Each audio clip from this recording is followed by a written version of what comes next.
Olá pessoal, eu espero que todo mundo esteja bem, né, na medida do possível, que vocês estejam aí animados para assistir a nossa aula, tá? Ontem nós não pudemos ter aula, né, devido a problemas técnicos, acabei ficando sem internet, e aí, né, essas aulas remotas têm alguns problemas, né, às vezes a gente não consegue controlar todos esses fatores, tá certo? Então eu recomendo que vocês assistam essa aula antes da próxima semana, né, que é quando a gente vai se encontrar novamente, para que a gente não perca a nossa sequência de aulas, tá bem? E aí vamos começar. Na semana passada nós estávamos falando sobre a Primeira Guerra Mundial, né? E nós vimos todo o desenrolar da guerra. Vimos quais foram os antecedentes da guerra, quais foram os problemas, né, os principais problemas e quais foram os países que participaram dessa guerra. A gente viu todo esse processo. Primeiro nós vimos o antecedente da guerra, né? Quais foram essas causas? Primeiro, a Primeira Guerra Mundial é fruto das disputas imperialistas, né? Esses países estavam em busca de anexar novos territórios, então por isso eles começam essa busca por terras, né? Tentando anexar outros impérios. Depois, a disputa pelo controle do mercado internacional. Veja, a gente está vivendo nesse período a época da primeira revolução industrial, onde passamos a viver agora o capitalismo industrial, né? O capitalismo onde o mercado é mais importante, né? Eles visavam não mais ficar restrito apenas ao comércio local, né? Mas expandir sua força de comércio. Depois nós tivemos os movimentos nacionalistas e o revanchismo, o pan-eslavismo e a questão balcânica, depois o revanchismo francês, a corrida armamentista, a política de alianças, né, quando esses países começam a traçar suas alianças, e aí nós vamos ter a Tríplice Aliança, formada em 1822 entre a Alemanha, Itália e a Austrália e Hungria, e a Tríplice Entente, né, formada pelo Reino Unido, França, Rússia, Estados Unidos da América, constituída aí de 1893 até 1907. Mas aí se você me perguntar, qual foi o estupim, né, que ocasionou todo esse conflito? O estupim foi o assassinato do arquiduque Francisco Ferdinando, né, ele que era herdeiro do Império Austro-Húngaro, em Sarajevo, por um estudante, né, da organização Mão Negra. E aí eles não conseguem chegar a qual foi o país, né, que mandou assassinar o arquiduque. E aí eles ficam se culpando. A guerra em si vai ser dividida em 3 fases, né, que a gente viu. Primeiro, a guerra de movimentação, depois a guerra de trincheiras, que vai ser o momento mais crítico, né, de todo esse processo, e depois a nova guerra de movimentação, tá? A guerra chega ao fim com os tratados de paz, né, que serão assinados, principalmente o Tratado de Versalhes, né, onde a Alemanha ela vai ser obrigada a assinar esse Tratado de Paz e vai ficar, né, acordado que a Alemanha vai perder todo o seu exército, vai perder muitos territórios que tinha conseguido anexar por meio da guerra e vai sair também humilhada, né, até porque só a Alemanha que vai ser responsabilizada por todo esse processo, tá? Também vai ficar sem o exército, sem produção de armas, nem de tanques, nem de nada. Então, o brio da Alemanha, né, sai muito ferido, esse orgulho ferido que a Alemanha vai ficar, tá certo? Então, é criada uma organização para tentar levar essa paz, né, assim, evitar que novas guerras acontecessem, mas a gente vai ver que essa organização ela já vai nascer falida, uma vez que a Alemanha ela não vai ser convidada a fazer parte desse momento. E aí na aula de hoje nós vamos estudar sobre a Revolução Russa de 1917 e aí nós vamos ver, né, todo esse contexto da Revolução Russa e por que é importante a gente estudar. A Revolução Russa ela começa a acontecer no finalzinho da Primeira Guerra Mundial e vai se estender por um período que a gente vai conhecer como período entre guerras, tá? Então, nas próximas aulas a gente vai começar a estudar esse período entre guerras, né, que é um período que essas nações elas entram em paz, né, elas ficam em paz, mas é uma paz que já visa, né, um revanchismo. Né? Mais para frente a gente já vai ter a Segunda Guerra Mundial. Então vamos entender um pouquinho o que foi que aconteceu nessa revolução. A Revolução Russa, né, que vai de 1917 até 1928, foi constituída de uma série de eventos responsáveis por derrubar a monarquia que comandava o Império Russo, tá? E aí, nessa revolução, vai ser responsável tanto por derrubar esse Império Russo, como também por criar a União das Repúblicas Socialistas Soviéticas, né? A URSS, ou União Soviética, como é tão conhecida. Que vai ser o primeiro país socialista do mundo, né? Vai ser o primeiro país a adotar esse regime socialista. Essa revolução não é importante apenas para a história da Rússia, mas também, né, para todo o mundo, até porque vai impactar todo o andamento do século XX. Né? Então, os outros países também serão impactados, até porque o mundo vai viver o medo, né? Principalmente os Estados Unidos e a Europa vai ficar com medo dessa disseminação do socialismo. Então, eles vão ter um empenho muito grande em barrar esse movimento do socialismo, tá bem? Então, enquanto as principais potências da Europa permaneciam na guerra, em dezembro de 1917, a Rússia sai do conflito e assina um armistício com a Alemanha. A gente precisa entender algumas coisas. Por que a Rússia sai da guerra?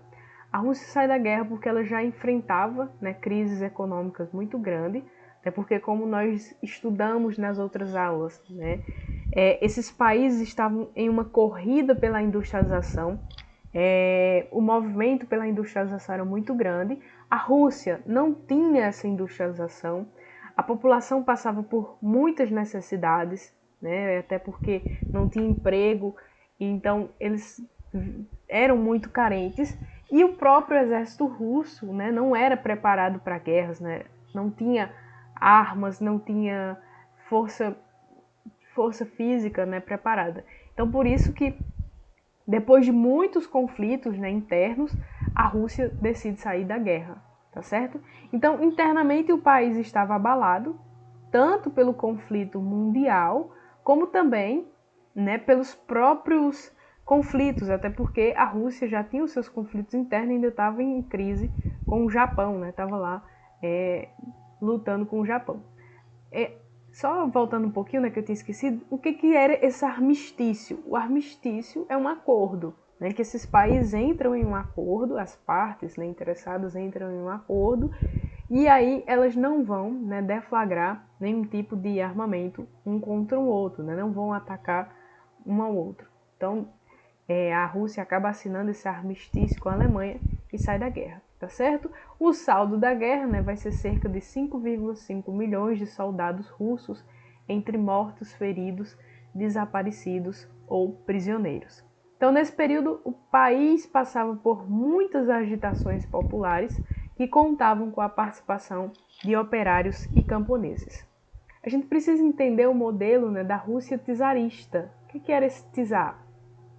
Czar nada mais era do que a monarquia absoluta, né, que governava o Império Russo. Então, às vésperas da Revolução, a população russa, de aproximadamente 160 milhões de pessoas, era governada pelo czar, né, monarca absoluto que tinha o apoio da Igreja, né, da Igreja Ortodoxa Russa, da burocracia civil, tá, e também da nobreza, que era proprietária de terras.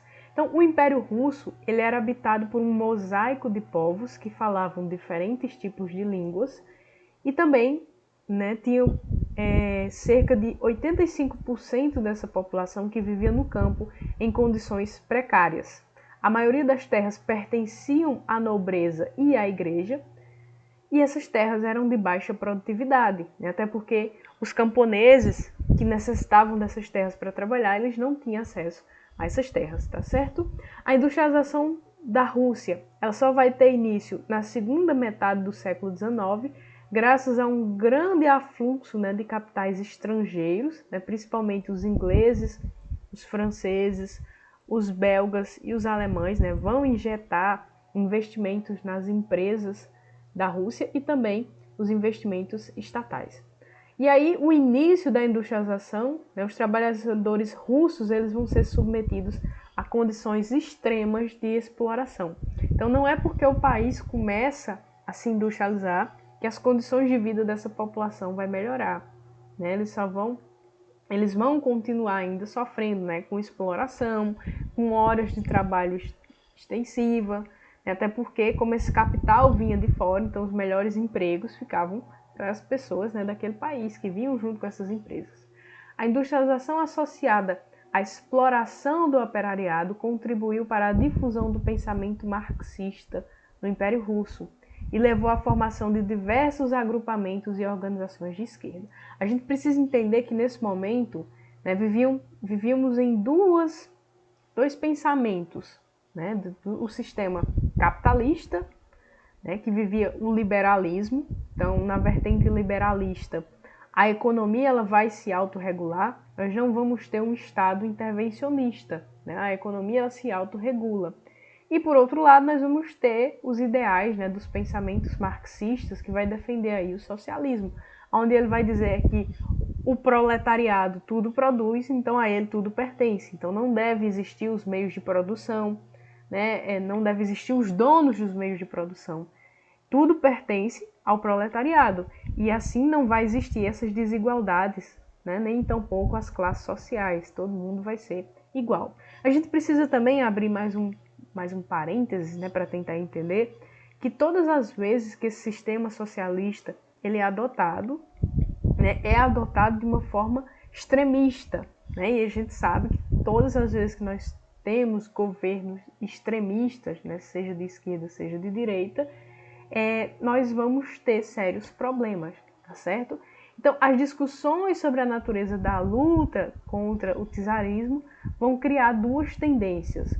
Os mencheviques, né, que vão ser a minoria, liderados aí pelo Yuli Martov e o Georgy Plekhanov, né, que vão defender a tese de que a luta contra o czarismo deveria passar por uma etapa democrático-burguesa, né? Então, primeiro o país ia se industrializar como capitalista, né? Ia se industrializar, ia melhorar as suas condições e numa transição lenta é que ia adotar o socialismo, tá? Então, quando a gente pensa nos mencheviques, a gente está pensando assim uma vertente um pouco mais moderada, né, desse processo.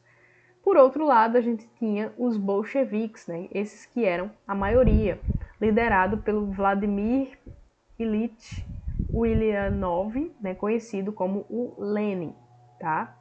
E aí eles defendiam a necessidade de uma revolução proletária conduzida por uma organização clandestina, né, de revolucionários profissionais, centralizada e submetida a rigorosa disciplina. Eles já eram mais extremistas, né, até porque esses movimentos já iam ser organizados por revolucionários profissionais, né, que já tinham experiência. E depois eles iriam ser submetidos a uma rigorosa disciplina, né, já eram mais extremistas.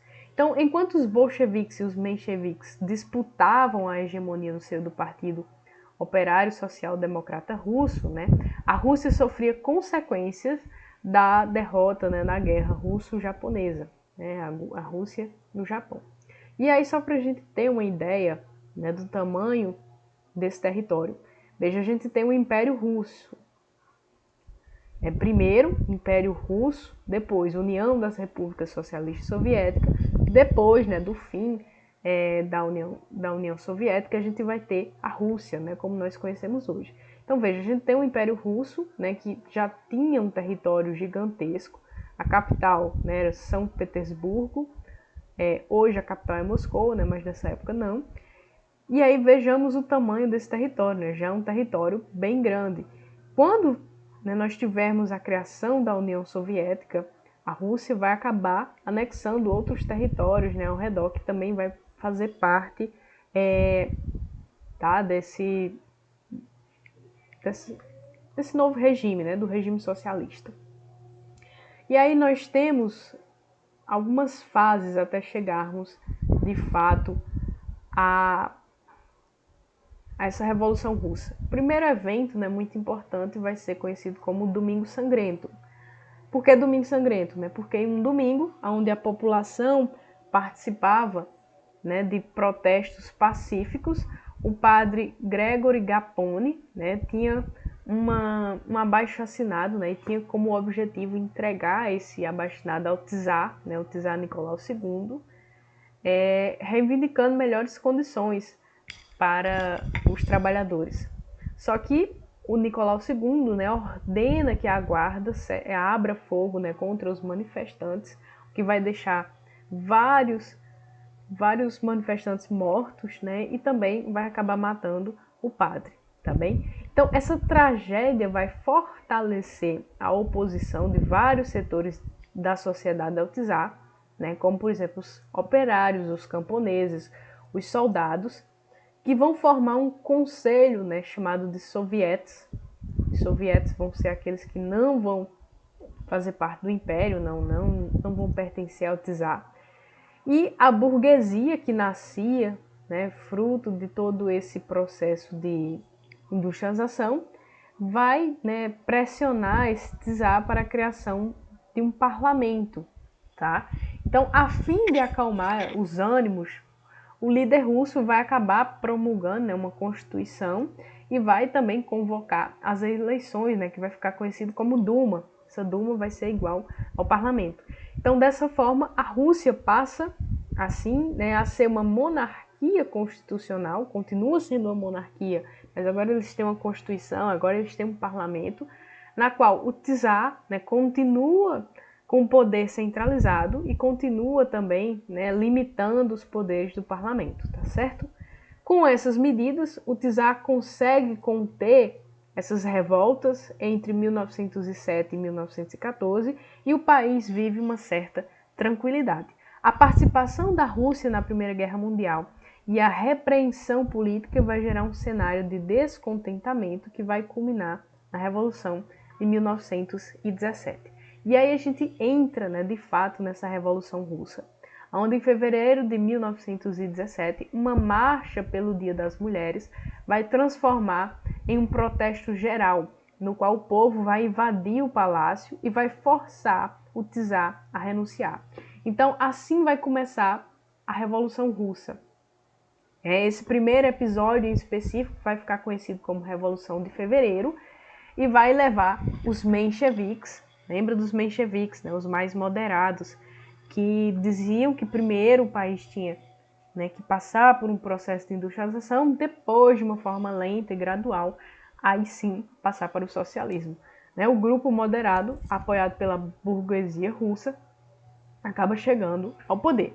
Só que, após o acontecimento também, né, do conhecido como Revolução Menchevique, o governo de caráter liberal, né, vai ser instalado na Rússia, a República, né, que vai ficar conhecido como República de Duma, e aí nessa liderança, né, vai manter ainda a Rússia na Primeira Guerra Mundial, mesmo a Rússia sofrendo sucessivas derrotas, e aí todo esse fracasso, né, vai levar depois à substituição do Lvov por um socialista moderado, né, o Alexandre Kerensky. Só que, o que acontece? Esse governo, né, vai adotar algumas medidas que vai agradar a burguesia, como, por exemplo, a anistia dos presos políticos, a redução da jornada de trabalho para 8 horas diárias, a liberdade de imprensa. Entretanto, esses mencheviques não atendem às reivindicações dos camponeses, né, por terras, eles reivindicavam por terras.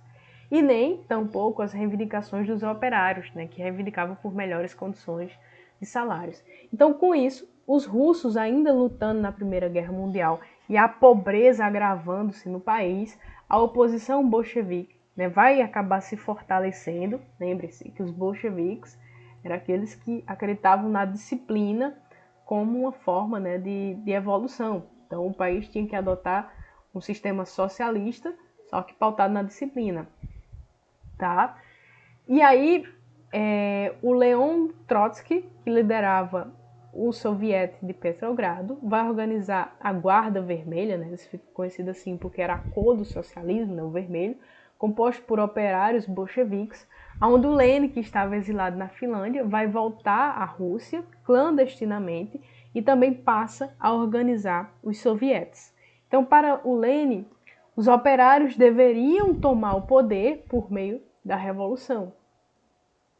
Então, com lemas simples, né, como por exemplo, pão, paz e terra, todo o poder aos sovietes e promessas de reforma agrária, os bolcheviques vão começar a recrutar, né, os operários e camponeses para a sua causa. Eles vão acabar ganhando força, né, esse movimento começa a ganhar força e vão acabar chegando ao poder, né, a partir da Revolução de Outubro, né, ou Revolução Bolchevique, onde vão começar a se iniciar mudanças nesse sistema econômico russo. Então, por exemplo, nós vamos ter as terras da igreja, as terras da nobreza e da burguesia vão ser desapropriadas e concedidas aos camponeses. As indústrias, né, passam a ser controladas pelos próprios operários e os bancos foram estatizados.